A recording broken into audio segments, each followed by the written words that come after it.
Oh my, dude! It's Votaxic! Are you serious? It's Votaxic! No! No! Wait, is it worth anything? Votaxic duped from a boss. What the hell? It's a T0.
Okay, let's go through what I mean by quote budget unquote. Now, I allocated around 80 divines for the build. I spent around 75-ish as a, theoretical. I'll be honest, 80 divines in today's pushing week 4 economy is close to nothing. I'll be honest. These days, people are making 20 plus divines an hour doing harvest stuff. People making 40 to 50 divines doing T17s. Of course, this is the gateway entry into T17, so being around 75 to 80 divines, I feel is a very, very fair price for the power you're getting. To be able to do Shape of Touch, to be able to do Nemesis mods, to be able to do really heavy juice T17s without relying on Headhunter buffs and so on, I believe is extremely good value. Now, to break down the value, most of it's already covered in the POB. However, most of it will be from Adorned. Now, I did allocate a 129% Adorned, and I'll explain why in later on in the video.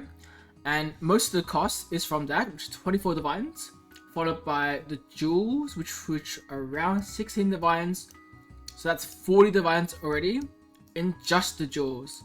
We add on this cluster here 46 Divines. You add on Defiance, 51 Divines.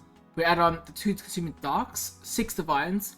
Now, we're already at 57, 58 Divines. In gear that you can mostly carry on into the future, it's like Defiance. This cluster is good for every Chaos build, not just this build, and you know, it's just future-proof. Dawn's future-proof, the jewels are mostly future-proof. You also skimp out or upgrade, depending on what you want, you know. And the rest of the Divines is mostly spread into random gear, just to, you know, put it together. I would emphasize that depending on your budget, you can improve your gear or bring it down. As a disclaimer, I would highly recommend against super heavy Nemesis rares. So like 10 mod, 12 mod, 14 mod Nemesis rares. It's very hard for budget build to do that. Honestly, like, the mobs hit so hard, you don't have, your damage isn't quite enough for that original sin, or Mageblood, or both, you know. So I would recommend having, like, I wouldn't recommend that.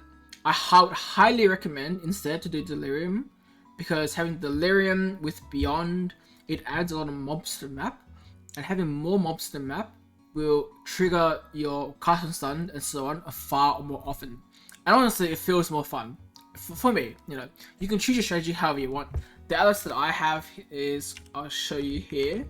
So, this is my back to basics atlas. Usually going for the corpses really, because I like, kind of like grave crafting, but I don't like buying it. And this is the Delirium one with Alva. So a little bit of Alva here. You can see the points here. Trying to min-max a little bit with Ritual, Alva, Beyond, Delirium. Beyond with the map device, and again, some of the corpse stuff, because you know, you just get, it's free money. You get a fracture one, you get a additional item one, free money. And it's mostly focused around divinations, because we aren't MF. I just realized I'm missing this note here. And we want to push further, and so we can farm these scarabs and sell them off to the you know, the crazy guys who push with mirrors. Now, for those who didn't watch the first few videos that I have about the build, let's do a quick TLDW. Now, this build purely revolves around defensive side, DD. Of course, this skill is beyond broken. It is unbelievable that it's not nerfed, and this league has gotten better with T17 Spectres, which you should get. I'll be honest, let's go to TFT. Want to sell Spectres, and you can get for Divine or 100C or whatever. You can have all your Spectres set up, and it saves you a lot of pain and a lot of time. Now, this is procced from cast and stuns, as well as Desecrate with Cascade, cast and stun. These are the two primary skills. The auxiliary skill would be Unearth, cast and stun, which also adds more corpses. And basically, together with trigger bots on Saboteur, you are throwing down tons of corpses and blowing them up. And this corpse percent life explosion, we are trying to convert into chaos to poison. Now, poison can stack. So, unlike Ignite can only have one largest Ignite at a time. Poison, they all stack. The damage is all working at the same time. I would like to mention that you will have to have Consuming Darks ×2. No matter what. You have to have 2 of them, unless you have Original Sin. If you have OSIN, I mean, sure, you put on a Scepter, you put on a Shield. It's much more powerful, of course. But it's also, I think today is like 1.3 mirrors or something for an Original Sin, which is, you know, absurd prices. I mean, I paid like 110, I think, div on like day 3 after doing automated farming. So that was lucky. Okay, so that's an offense. Now, why did I call this build Stormblast DD? That's because as a Saboteur, we can place Stormblast mines and gain the full 150% increased damage to nearby enemies, which is basically a 2.5 damage multiplier. And yes, this is additive with Wither, but it's still really, really, really good. This is mainly because Saboteur has Demolition Specialist to increase the effect of these mines, and it's crazy. Now, speaking of Saboteur, you definitely can go Pathfinder. So you can see my pathing here on Saboteur. It's like 6 points here. Actually, it should be only 5, I think, for Pathfinder. 1, 2, 3, 4, 5, done. 5 points here, Pathfinder. And you would take, let's imagine this is the Pathfinder wheel. You take these two, the poison, the poison nodes here, the wither and the spread, and we go up and down here for the flasks and life effects. If you have Mageblood, you can drop the flask node here and go up to the top right for the magic flask effect, and that's your Pathfinder build. You can go whatever you want, really. I mean, honestly, just think a little. I mean, yeah, so many people ask me, you can go Pathfinder. Yes, you can. What nodes you pick? Obviously, it's the same nodes that everyone else would ever pick with Pathfinder. Just go to Pure Ninja, take a look. I mean, there's like there's hundreds of them. Okay, easy. Now let's go through the defenses. The main strength is to use Petrified Blood combined with Blood Notch, which can be 50, as I'm suggesting in the build, combined with this node here. Of course, I'll spend it further on. That's the main gist of it. We're just gonna stack some life. Our resistances are mediocre. I mean, it's a budget build, honestly. Like, it's not great, but it's also not terrible. Actually, it is kind of terrible, but you get the point. And then we use Defiance and Blood Notch with Petrified Blood. You know, the whole shenanigans. It's a very powerful combo, and we also get full spell suppress with Innovates and the Mastery, which is really strong. And that's basically it. Most of it should be explained in the equipment section following this build. If you have more interesting questions about the build, I would suggest watching the previous videos. I will also cover one last thing. So Eldritch Battery is required if you have Divine Flesh where damage bypasses ES. Now we don't have it, but we still have Eldritch Battery here. So firstly, I'll explain that if you have ES protecting your life, your cast when stunned will actually inherit the ES properties and avoid 50% of the stuns instead of proccing them, which is really bad. Okay, really bad. So then you have to move your ES either to, so if the ES has to be 0 or move somewhere else. Okay. Now we are not taking Divine Flesh, although you could if you want. Which means we could just take damage initially, stay at 0, and so be it. However, I believe it's still worth the points. For me, it's technically 2 points because this is a tattoo, but so let's say 3 points, right? We can get this 10% less physical damage taken on full ES, and I think that's very powerful, and it's worth it. I think it's worth it for sure. Yes, and of course, I'll go through the gear right now. Okay, let's go through the weapons. The weapons are Consuming Darks, which I have purchased for 2 to 3 div each, so I put it as 5 div total. You can cut that 5 div into 3 by not getting corruptions, because honestly, 120% increased damage of time is very powerful. You do want to look out for intelligence, but I mean, it's not too big of a stretch to get intelligence. You already have lots, but it is good to have. Now, the reason why you must use 2 Consuming Darks is because fire from DD has to be converted to chaos to poison. And a common question would be, why do you need Consuming Darks, and which has permanently which will always poison with 2 of them? So 120% chance to poison, right? Why do you need 120% here? Why do you need chance to poison? Well, the answer is we don't. However, on the duel, the poison duration modifier is incredibly powerful. This is literal more multiplier. So the way poison works is that you can stack them, and when you increase the duration of a poison, you get more overlaps at a time at the peak DPS, which in many cases for tanky mobs like rares, they will actually take, you know, they'll get fully stacked out. So by having a poison duration on these jewels, wherever I have them, I have like 5 or 4 of them. They will give you a huge boost to damage. At 100% poison duration, that is double damage. Okay, double damage. So I would highly recommend, even with Consuming Darks, to get poison duration. Okay, let's talk about criticals. So I address criticals with the stun mastery. Hits against you cannot be critical strikes if they're stunned recently. Now, why do I have this? But I also have crit reduction here, here, and here. So the answer for that is that it's a failsafe for me, because there are many things where you can't get a stun off first and then guarantee the non-crit. So this guarantees the no bonus critical damage, which is really important in T17s. And this is just to help give you a really high uptime on cold criticals, which will brick your blood notch. Now, speaking of blood notch, I am using 60% here. However, you don't need it because you can get away with a 50% with this mastery here for stun mastery.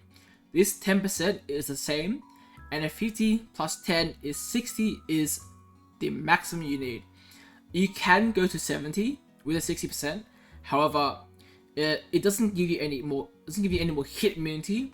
If you get hit while you're below max life, then you will heal some, but you already heal from Defiance, so it literally doesn't matter. Like, I would say it's irrelevant.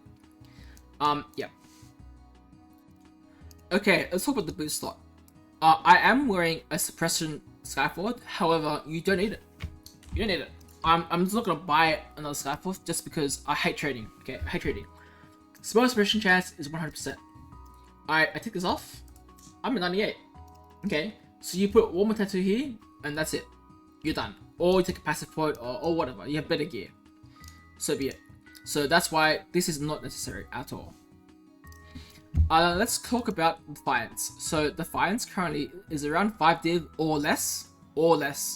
Now the breakpoint for Defiance is 42% of missing unreserved, and the next one is 40%. So it goes from 42 to 40. Now only 35% default. Only 35% will actually get multiplied with Catalyst to 42. Between 31 and 34, they're the same. So when you're looking for Defiance, 31 is the same as 32, 33, 34. So go look for 31%, and then put in Catalyst, and you get 40% of missing unreserved. And that's, you know what, that's plenty. That's good enough. Now let's talk a little bit more about the jewels. I did pay 2 div each for these jewels. Okay, I on stream, this was 1 div, and the poison ones were 2 div to 1 div each. Now, I know with a video that could get popular, that they could go in price. So what I would do is look for jewels such as, where are they? Here. Jewels such as these. Now, you don't need poison chance. You're looking for fractured poison duration. So once you get a fractured poison duration, you just go currency, and you just start spamming until you get max life. You know, you add on augmentations, and you go until you get max life. And so what do you do after you get max life? Well, let's say I got max life.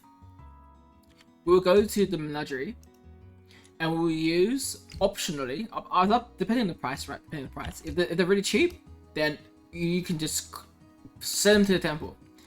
But you can use a lock, this recipe here, Crikey Chimera and Morrigan, to apply a lock to the item. And then you can hover this, remember, hover, don't click it. Hover it over, it will show you what it would become, and you can check the outcomes with this lock. Now, this will be around a 1.2 div on average each. So only with a really good jewel would you do this. Otherwise, you know, you roll life, you ult spam to 7%, and you go straight to the temple, and you just spam it. Okay, so you can. It's up to you how you want to do it. There are a lot of cheap ones that have been sold from bricks. So people who people who cropped it into a no change in temple, they will sell them because they want a double implicit. Now my real jewels are pretty dog shit because I've been lazy. But yes, that's how I would craft these. So just send them to the temple, and you know, see how it goes. I'll also reiterate, some suffixes that are fractured are quite cheap. So, poison duration here, poison damage is fairly cheap as a fracture. So if you look around for, you know, the types of fractures you can buy, maybe a 5% fracture on the recoup instead of a 6, you can get them for way cheaper. You just roll them for life, and you don't even lock them, you just vow them, and that's it. And you get a really budget jewel for really cheap. Now you will lose some value from 6%, but you know, it is how it is with your budget. Now let's talk about the clusters. There's only one cluster you need, and the PvP link, the search link is already in the PvP. You need to get Overwhelming Malice to get Unholy Might, and it has to be done the first 2. Now, at the time of making this build, these were 6 div to 5 div each, so you need one of these. And when in the notes I said you pick up an alch, I mean it. Like you pick up a passive fire damage or elemental damage, and you alch it, and you're done. Right? These are some of the worst nodes you ever see. I don't even have the notable. Like this would be so much better, but yeah, I'm just using whatever I got. I'm just too lazy to upgrade this anymore. Yep. Okay, let's go over the belts. I'm using a dogshit belt. The reason I'm using this belt over the Tides of Time is because, well, you can reliably use charges while hit by enemy in T17s. You will almost always be at full charges, so what's the point of a Tides of Time? So you could use a Tides of Time to get a bonus to your what's it called again? The Topaz Taste of Hate. Now I don't think it's worth it because you lose a lot of stats on this. So 50 life up to 90 life plus a 39 life, which is 10C here, and fire res. You know, I don't think it's worth it.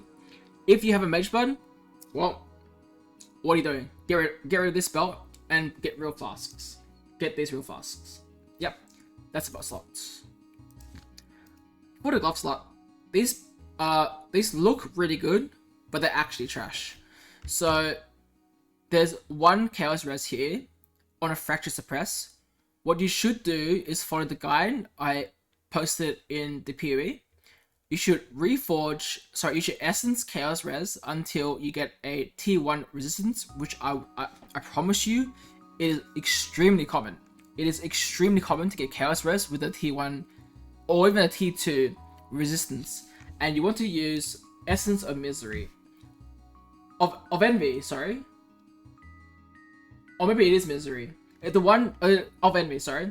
So armor gets 35 chaos res, you just spam this on this and you do it. And on implicits, you can just roll with you know, greaters or lessers. They're really cheap. Honestly, like you just spam click them until you get suppress. Chaos.multi. Yeah, that's the only 2 good ones that I know of. And you use life on the prefixes, and you craft damage during flask effect as your crafted mod because it's free damage. So these 2 rings were made, well, literally from using the harvest bench and spamming it. I just spammed it with caster. I used total around, I think, 6,000 life force for blue, which is less than 1 divine. Okay, and the bases, they costed 10c each, so it's a really powerful budget option to use like and hit with spells as a caster reforged on the harvest bench. And you're just looking for resistances, recoup, life, chaos res, etc, etc, etc. You know, if you get lucky, get something really good, keep it, done. And finally, we will go over the helmets. So this helmet I bought for 30 chaos. Yep, 30 chaos. I crafted so I have the search string in the POB that has everything you need to know, the inclusions and exclusions to craft a core rails prefix crafted, and then you just use LG's currency to spam for lessers here, lessers there, and you just spam for a fizz taken as and something good on the Syrian Exile. You don't have to be specific, just something good. Now, one thing you should be very careful about is you do not take physical taken as cold. Fizz taken as cold is very bad if you don't have cold immunity, right? It will actually break your build. So I would not take that. I would not take that.